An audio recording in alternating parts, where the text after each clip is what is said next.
Hello friends, स्वागत है आपका हमारे YouTube channel English with Anuj sir में। दोस्तों, पिछली क्लास में हमने डिस्कस किया था क्वेश्चन नंबर 100 से 125 तक।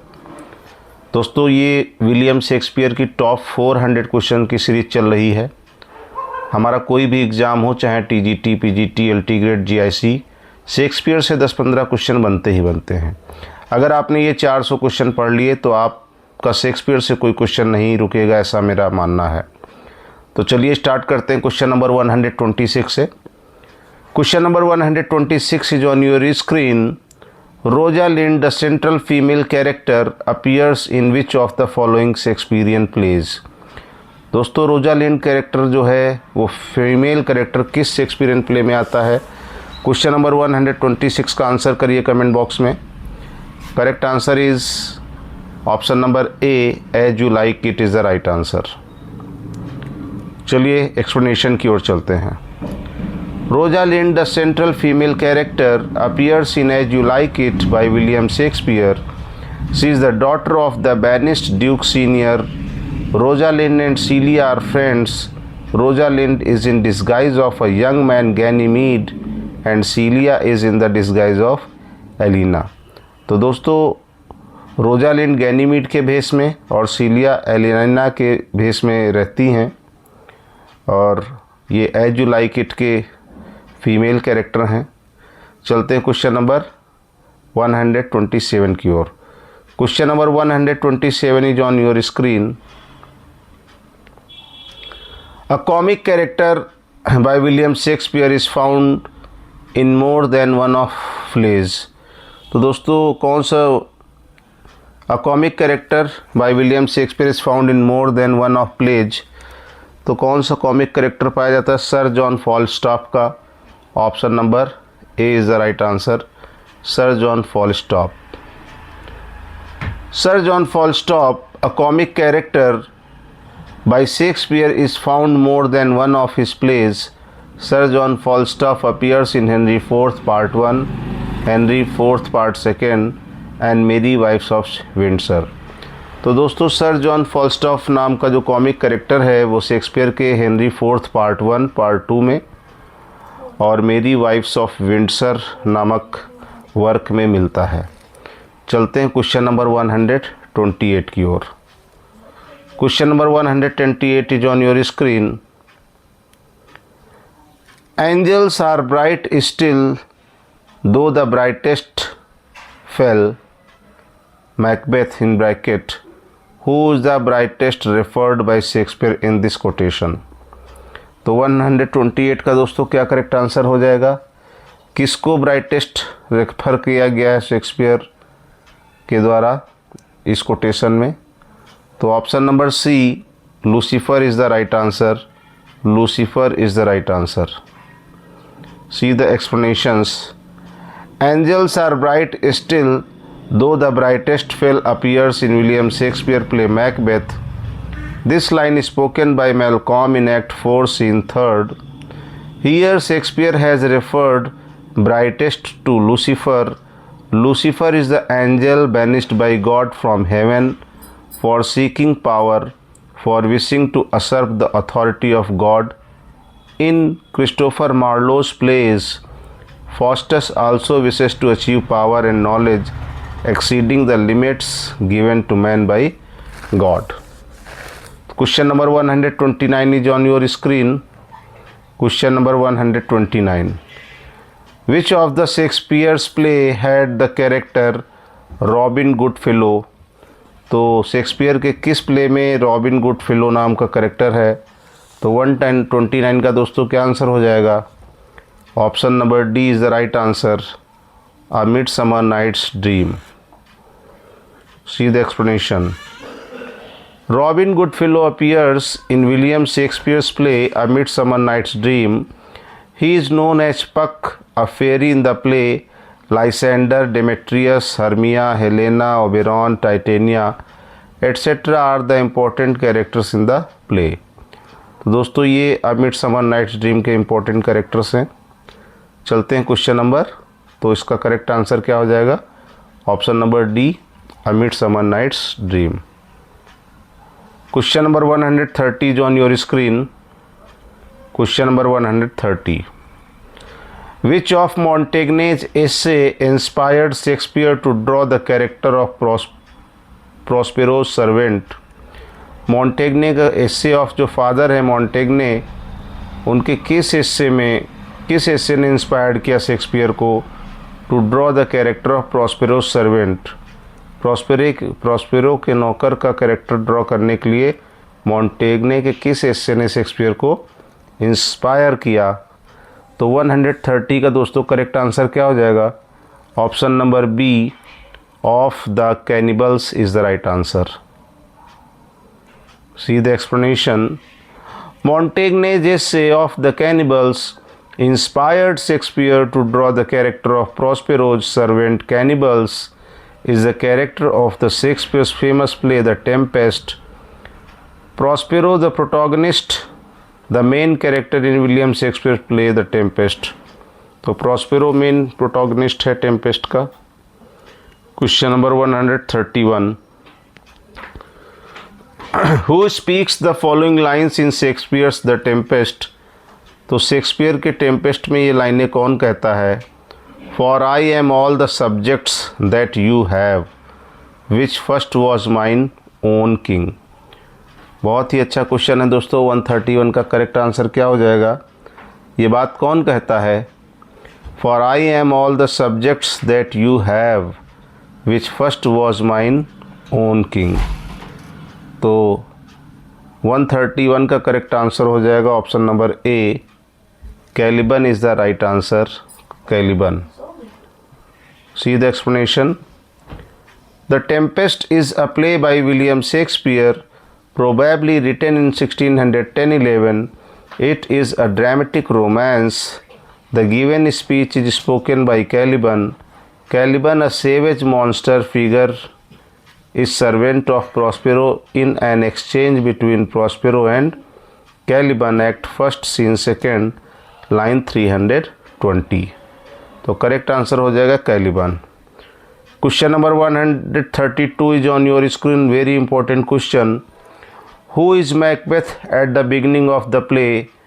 प्ले के बिगनिंग में मैकबेथ कौन है? तो 132 का करेक्ट क्या आंसर हो जाएगा?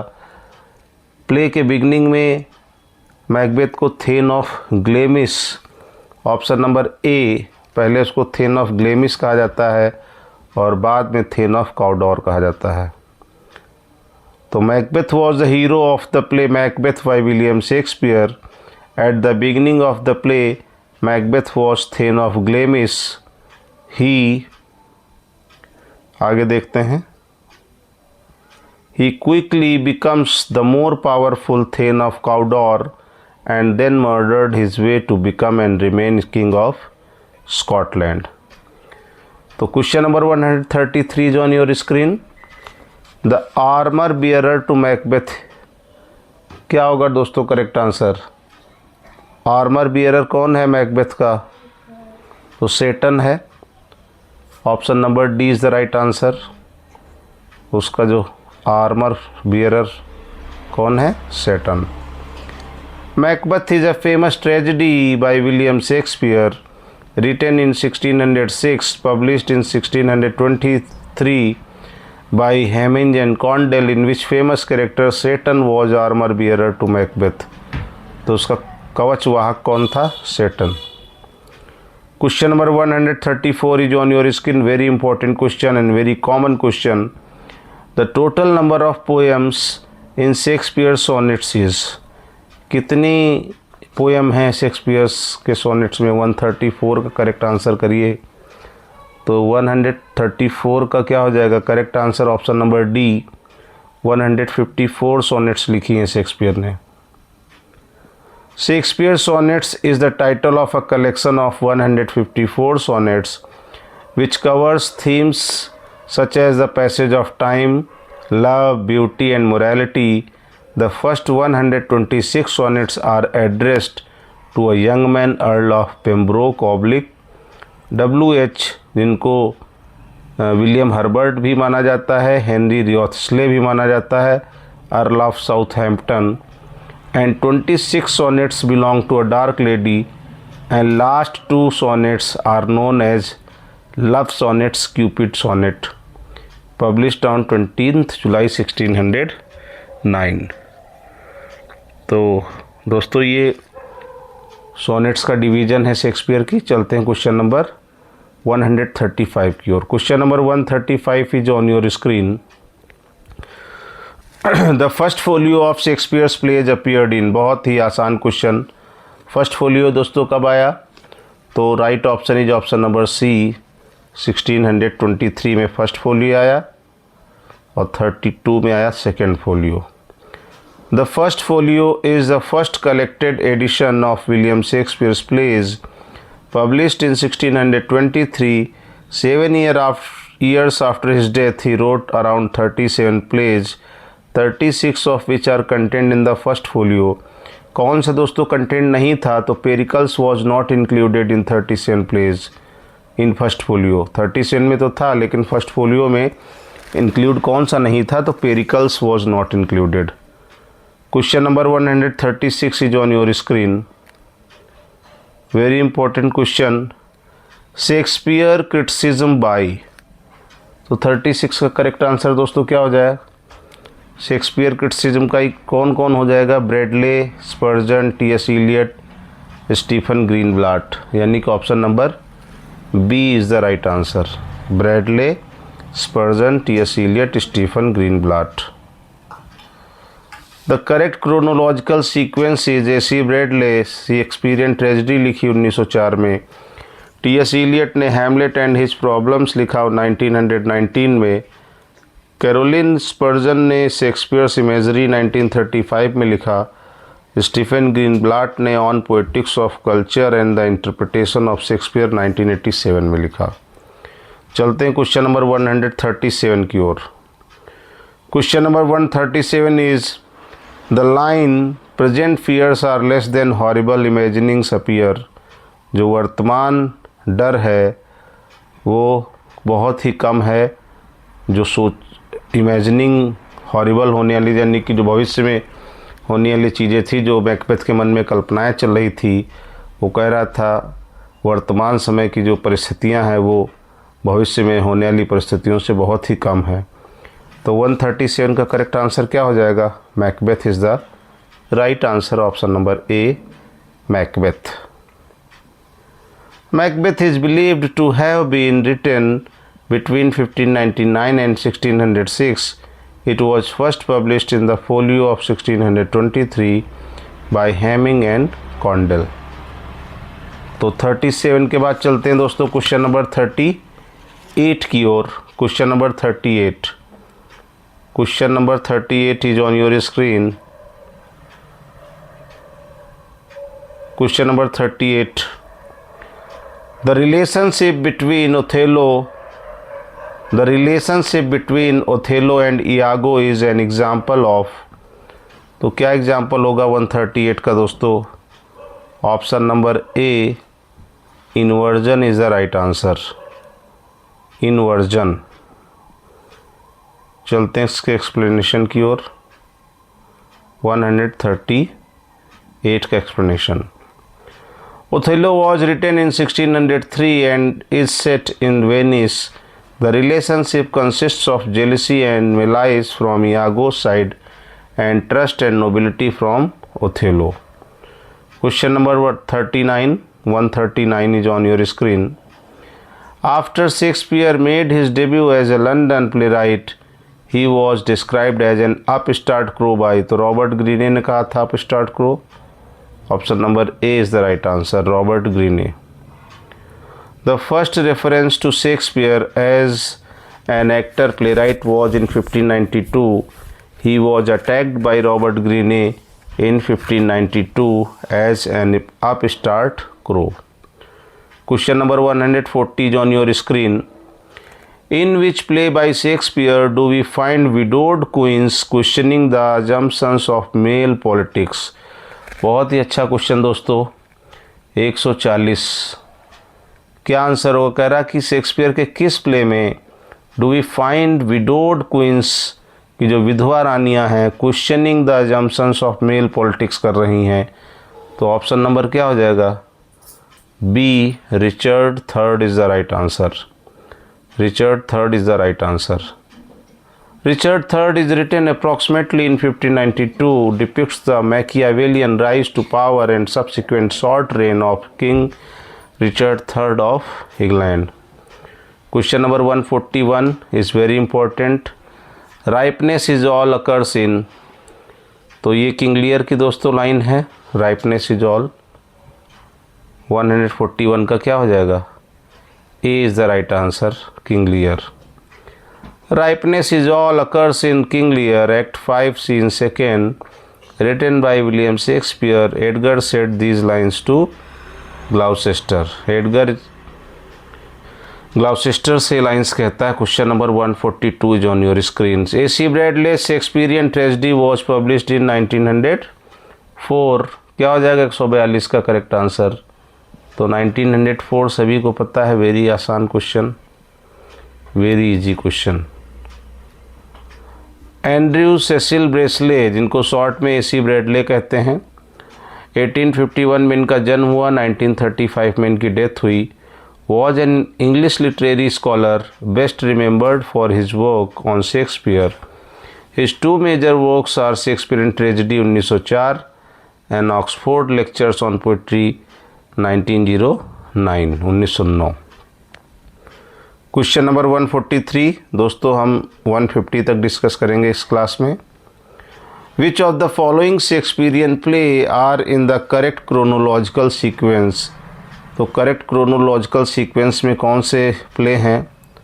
तो 143 का बताइए करेक्ट आंसर क्या हो जाएगा? 143 option number D is the right answer. Option number D में कौन कौन है? Romeo and Juliet, Richard second, Henry fourth part 1, the merchant of Venice. See the explanation. The following list is in order of the first performance of Shakespeare's plays. Romeo and Juliet 1595, Richard second 1595, the merchant of Venice 1598, Henry fourth part 1 1600. Question number 144 चलते हैं. Question number 144 ये दोस्तों कुछ exam points हैं, इनको हम बाद में कराएंगे. Question number 144 is on your screen. Which of the following Shakespearean plays in the correct chronological order. बताइए दोस्तों, नेट में पूछा गया 2008 में. तो 144 का करेक्ट आंसर क्या हो जाएगा? Option number B is the right answer. Much ado about nothing, Hamlet, King Lear, Troilus and Cressida is the right answer. 144 का एक्सप्लेनेशन देख लीजिए. Much ado about nothing written in 1598, 1599 and published in 1600. Hamlet was written between 1599 and published in 1603. 1602 दोस्तों माना जाता है, 23. King Lear was written between 1605 or 1606 and published in 1608. Troilus and Cressida believed to have been written in 1603 and was published in 1609. चलते हैं question number 145 की ओर. Question number 145 is on your screen. On seeing whom does Ferdinand Miranda exclaim, "Oh father, surely that is a spirit, Lord, how it looks about." ये दोस्तों सबसे पहला question मैंने कराया था शेक्सपियर की सीरीज़ का. तो 145 का दोस्तों क्या आंसर हो जाएगा? ऑप्शन नंबर क्या हो जाएगा? बी हो जाएगा. वैसे इस क्वेश्चन में ऑन सीइंग होम किसे देख कर does Ferdinand Miranda exclaim O father surely. तो फर्डिनेंड को देखकर मिरांडा कहती है. Option number B is the right answer.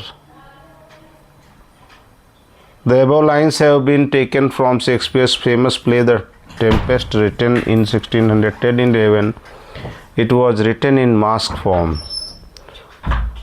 Question number 150 exam points दोस्तों हम लोग बाद में करेंगे. 146 देख लीजिए. Question number 146. The rhyme scheme of the Shakespearean sonnet is. 146 का सभी को पता है. A B C D E F G is the right option. Option number A. The Shakespearean sonnet has the rhyme scheme. अब कड़ ऐसे याद रखिए, अब ए बी कड़ सी डी ई एफ जी। कुछ ट्रिक अपने से भी बनाइए दोस्तों। Forming 3 quatrains 4 lines in a group and closing couplet 2 rhymed lines. तो option number A is the right answer, option number A. Question number 147 is on your screen. The Globe theatre opened in, कब खुला globe theatre? 147 का correct answer करिए। 1599 सभी को पता है, 1599। The Globe theatre was a theatre in London associated with Shakespeare. It was built in 1599 by Shakespeare's playing company। 2 question दोस्तों, 3 और बचे हैं। 148 His life was gentle and the elements so mixed in him that nature might stand up and say to all the world, this was a man। Who is the speaker and about whom is this spoken? किसके बारे में कहा गया, किसने कहा है? तो 148 का दोस्तों करेक्ट आंसर क्या हो जाएगा? कमेंट में करिए दोस्तों 148 का आंसर। तो 148 का करेक्ट आंसर हो जाएगा option number D, Mark Antony on Caesar is the right answer. तो 148 का एक्सप्लेनेशन देखते हैं। Mark Antony has said the above sentence to Brutus in Julius Caesar in act 5 scene 5। It is a history play first performed in 1599। Important characters of the play Julius Caesar, Brutus, Mark Antony, Portia. तो दोस्तों ये Julius Caesar के कुछ important character हैं। Question number 149 When my love swears that she is made of truth, I do believe her though I know she lies। जब मेरा प्रेम ये कसम खाता है कि वो सच बोल रही है, मैं उसका विश्वास कर लेता हूँ यद्यपि मैं जानता हूँ कि वो झूठ बोल रही है। The author of these lines is, तो दोस्तों इससे आसान क्वेश्चन कुछ नहीं हो सकता। शेक्सपियर की ये लाइनें हैं। Shakespeare wrote these lines in his sonnet 138। Theme in his sonnet is the comfort that lies bring to an insecure mind. तो लास्ट क्वेश्चन दोस्तों इस क्लास का, sexual possessiveness is the theme of Shakespeare's. बहुत ही अच्छा question. 150 का बताइए correct answer क्या हो जाएगा? तो सेक्सुअल पजेसिवनेस किस में है, किस वर्क में है शेक्सपियर के थीम सेक्सुअल पजेसिवनेस? तो दोस्तों जब आप मिडसमर नाइट ड्रीम पढ़ेंगे तो option number D is the right answer. A midsummer night's dream is the right answer. A Midsummer Night's Dream is a comic play by Shakespeare written between 1595-96 and 1597. It is comic play. It portrays the events surrounding the marriage of Theseus, the Duke of Athens, to Hippolyta। Midsummer night dream को दोस्तों 1595, 96, 97 3 डेटें दे रखी हैं। तो अगर इनमें से कोई भी डेट ऑप्शन में रहती है तो प्रोबेबली ये 96, 97 में लिखा गया था, तो आप इसके साथ जाइएगा। तो दोस्तों ये थे 150 तक क्वेश्चंस, और आई होप ये क्वेश्चन आने वाले एग्ज़ाम में आ सकते हैं। आप इनको तैयार कर लीजिए। सारे क्वेश्चंस आए हुए हैं और एक टॉपिक पे 400 क्वेश्चन बहुत होते हैं। अगर आपने इनको अच्छे से तैयार कर लिया तो मुझे नहीं लगता कि इसके बाहर कोई क्वेश्चन आएगा। चैनल को सब्सक्राइब कर लीजिए, डिस्क्रिप्शन में जाकर टेलीग्राम लिंक से जुड़ जाइए और रेगुलर मेरे साथ पढ़िए। वीडियो को लाइक करिए, चैनल को सब्सक्राइब कर लीजिए और मेरे साथ लगातार पढ़ते रहिए ताकि आपको लेक्चरर बनने से कोई ना रोक सके। तो चलिए मिलते हैं नेक्स्ट क्लास में। Thank you very much.